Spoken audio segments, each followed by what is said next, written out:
आउज़ुबिल्लाहिमिनश्शैतानिर्रजीम बिस्मिल्लाहिर्रहमानिर्रहीम।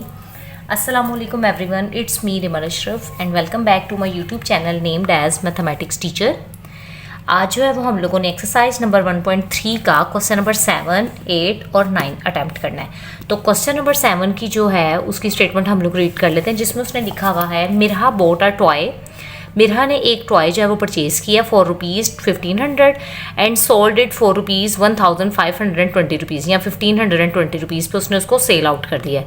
What was her profit percentage, हम लोगों ने उसकी प्रॉफिट परसेंटेज फाइंड करनी है। तो सबसे पहले हम लोग इसकी शॉर्ट स्टेटमेंट्स बना लेते हैं। तो सबसे पहले मैं क्या लिखूँगी, एक्सरसाइज नंबर 1.3 क्वेश्चन नंबर हमारे पास है 7। तो इसकी सेलिंग प्राइस कितनी थी और उसकी कॉस्ट प्राइस कितनी थी, ये आपको बतानी चाहिए। सेलिंग प्राइस का मतलब ये होता है कि कितने में आप कोई चीज़ सेल आउट करें। कॉस्ट प्राइस का मतलब ये होता है कि आपने कितने की कोई चीज़ बाज़ार से परचेज की है। जैसे अगर आपने बाज़ार से एक चीज़ 5 रुपीज़ की ली है तो वो आपकी कॉस्ट प्राइस है। आप उसी चीज़ को आगे 10 रुपीज़ में सेल आउट करें तो वो आपकी फिर सेलिंग प्राइस होगी। तो सेलिंग प्राइस उसने हमें कितनी दी हुई थी 1520 और कॉस्ट प्राइस कितनी थी 1500। हम लोगों ने सबसे पहले इसकी फाइंड क्या करनी थी, प्रॉफिट परसेंटेज। क्या फाइंड करना है, प्रॉफिट परसेंटेज हमने फाइंड आउट करना है। तो हमने क्या करना है, प्रॉफिट परसेंटेज फाइंड आउट करने से पहले हम लोग इसका प्रॉफिट फाइंड करेंगे। तो प्रॉफिट फाइंड करने का क्या फॉर्मूला होता है, profit that is equal to selling price minus cost price.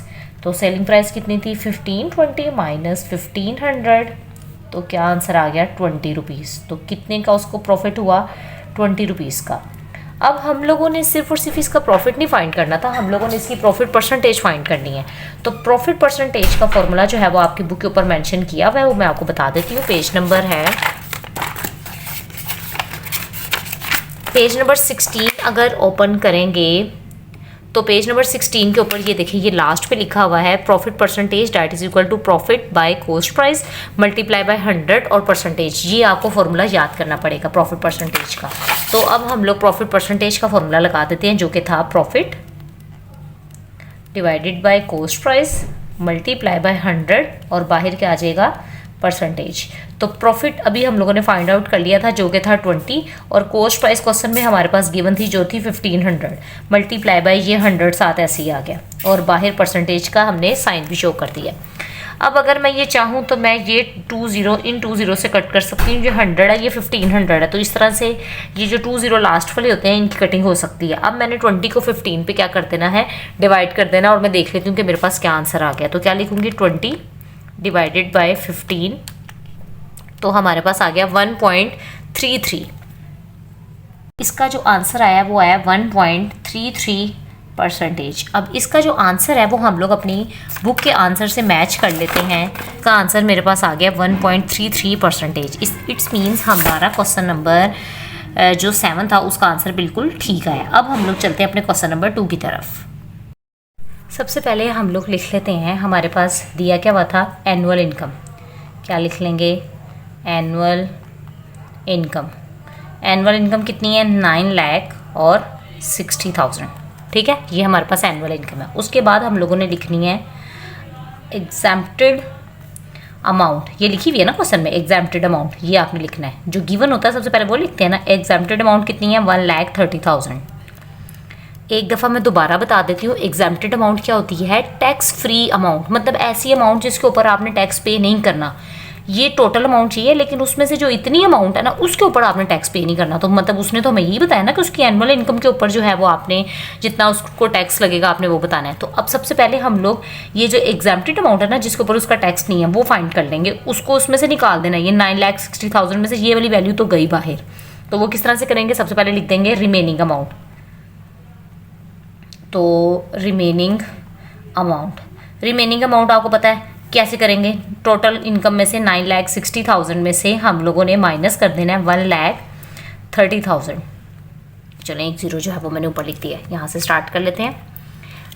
क्या लिखेंगे, 9,00,000 और 60,000, एक ज़्यादा हो गया, नहीं एक कम है, माइनस 1,30,000। तो क्या हमारे पास आ गया 8,30,000। हमारे पास क्या अमाउंट आ गई, 8,30,000।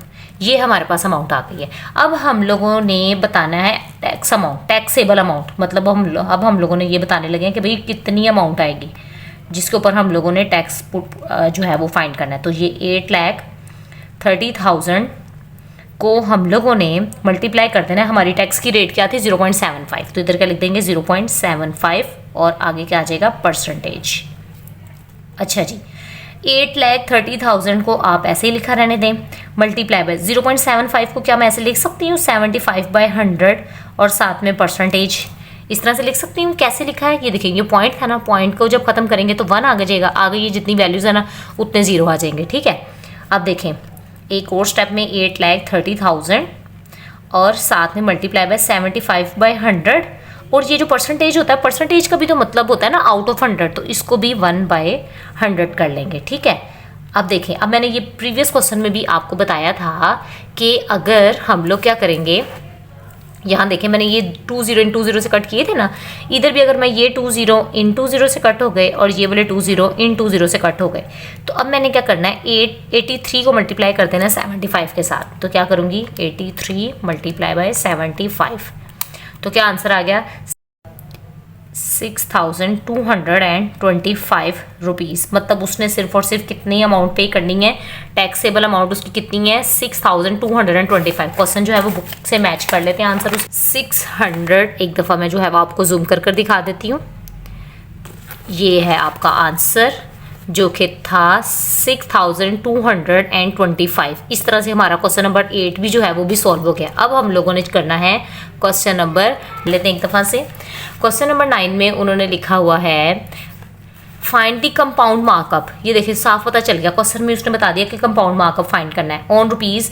ये उसकी प्रिंसिपल अमाउंट है, इतनी अमाउंट के ऊपर आपने कंपाउंड मार्कअप फाइंड करना है। 1 ईयर ये इसका जो है वो टाइम है, टाइम कितने का 1 ईयर का, और रेट कितना है 14% कंपाउंड एनुअली। मतलब ये जो है ये आपने इसका कंपाउंड एनुअली इसके ऊपर कंपाउंड मार्कअप इसका ऊपर जो है वो फाइंड करना है। ये इसकी प्रिंसिपल अमाउंट है, ये इसका टाइम है जो कि 1 ईयर का है, और ये इसका क्या है रेट है। अब जो है इसका भी सॉल्यूशन स्टार्ट कर लेते हैं। अच्छा जी, अब हमारे पास है क्वेश्चन नंबर 9, एक्सरसाइज नंबर फिर कौन सी चल रही है 1.3। अब जो इसका जो ये है ना, ये मैं आपको इधर से बताती हूँ पढ़कर साथ में। अब देखें सबसे पहले लिखा हुआ था find the compound markup find करना है। तो जो ये जो चीज़ है ना ये प्रिंसिपल अमाउंट है, आप पहले लिख लेंगे प्रिंसिपल अमाउंट। तो प्रिंसिपल अमाउंट हमारे पास कितनी है 3,75,000। ठीक है, नहीं ये तो ज़्यादा एक ज़ीरो लग गया, 3,75,000 आ गया। उसके बाद हमारे पास क्या है, ये 1 ईयर है। 1 ईयर जो है वो इसका टाइम है, टाइम कितना है 1 ईयर का, और ये रेट कितना है, रेट इज़ इक्वल टू 14%। अब हम लोगों ने इसका फाइंड क्या करना था, कंपाउंड मार्कअप। क्या फाइंड करना था क्वेश्चन में, ये देखें शुरू में लिखा हुआ है कंपाउंड मार्कअप। ये हम लोगों ने क्या करना है फाइंड आउट। तो अब हम लोग इसको स्टार्ट कर लेते हैं। देखें जी, सबसे पहले ये जो मेरे पास मैंने जो इसकी शॉर्ट जो था ना क्या कहते हैं इसको, डाटा, जो गिवन डाटा मेरे पास था ना उसको मैंने मैथमेटिकल फॉर्म में ये लिख लिया है। अब मैंने इसको आगे सॉल्व करना है, तो अब मैं इसको स्टार्ट करने लगी हूँ। देखिएगा ज़रा ध्यान से, प्रिंसिपल अमाउंट जो है वो दी हुई है, टाइम भी दिया हुआ है और रेट भी दिया हुआ है। कंपाउंड मार्कअप फाइंड करना है, तो क्या लिखेंगे वी नो डैट, हमें ये पता है ये फॉर्मूला होगा कंपाउंड मार्कअप का, markup is equal to principal amount multiply by time multiply by rate. ये पी का मतलब प्रिंसिपल अमाउंट है, टी का मतलब जो है वो टाइम है, और आर का मतलब रेट है। ये बातें पता होनी चाहिए, क्वेश्चन में गिवन है। अब प्रिंसिपल अमाउंट कितनी थी 3,75,000 मल्टीप्लाई बाय टाइम कितना था 1 ईयर का, और रेट कितना था 14%। अब देखें 3,75,000 मल्टीप्लाई बाय ये 14 1 14, और ये जो परसेंटेज है ना इसको मैंने फिर यहाँ पे भी आउट ऑफ 100 कर दिया। परसेंटेज का मतलब होता है, परसेंटेज मीन्स आउट ऑफ 100, ये बात आपको पता होनी चाहिए। Percentage means out of 100। अब देखें ये 20 इन 20 से कट हो गए। अब 14 को मल्टीप्लाई कर देते हैं, 14 मल्टीप्लाई बाय 3,750, सब डबल ज़ीरो लग गए हैं, तो क्या आंसर आ गया 52,500। क्या आंसर आ गया 52,500 रुपीज़। ये इसका क्या आ गया है हमारे पास मार्कअप। तो अब इसका आंसर भी जो है ये भी बुक से टैली कर लेते हैं। बुक से आंसर टैली करने का मकसद ये है क्योंकि न्यू बुक पब्लिश हुई है तो इस वजह से अगर कोई वेरिएशंस होंगी भी तो आपने कंफ्यूज नहीं होना। तो ये देखें आपके पास क्वेश्चन नंबर 9 का आंसर क्या आ गया है 52,500, जो कि हमारे पास भी क्वेश्चन के आंसर में 52,500 रुपीज़ आ गया। इस तरह से आज हमारी एक्सरसाइज नंबर 1.3 जो है वो कंप्लीट हो गई है। अब अगले वीडियो में हम लोग इसकी रिव्यू एक्सरसाइज करेंगे। तब तक के लिए अगर आपने मेरे चैनल को लाइक और सब्सक्राइब नहीं किया तो अगर आपको मेरे क्वेश्चंस की समझ आती है तो आपने मेरे चैनल को सब्सक्राइब भी करना है, लाइक भी करना है और कमेंट बॉक्स में जो ना समझ आए वो पूछ भी लेना है। अल्लाह हाफिज़।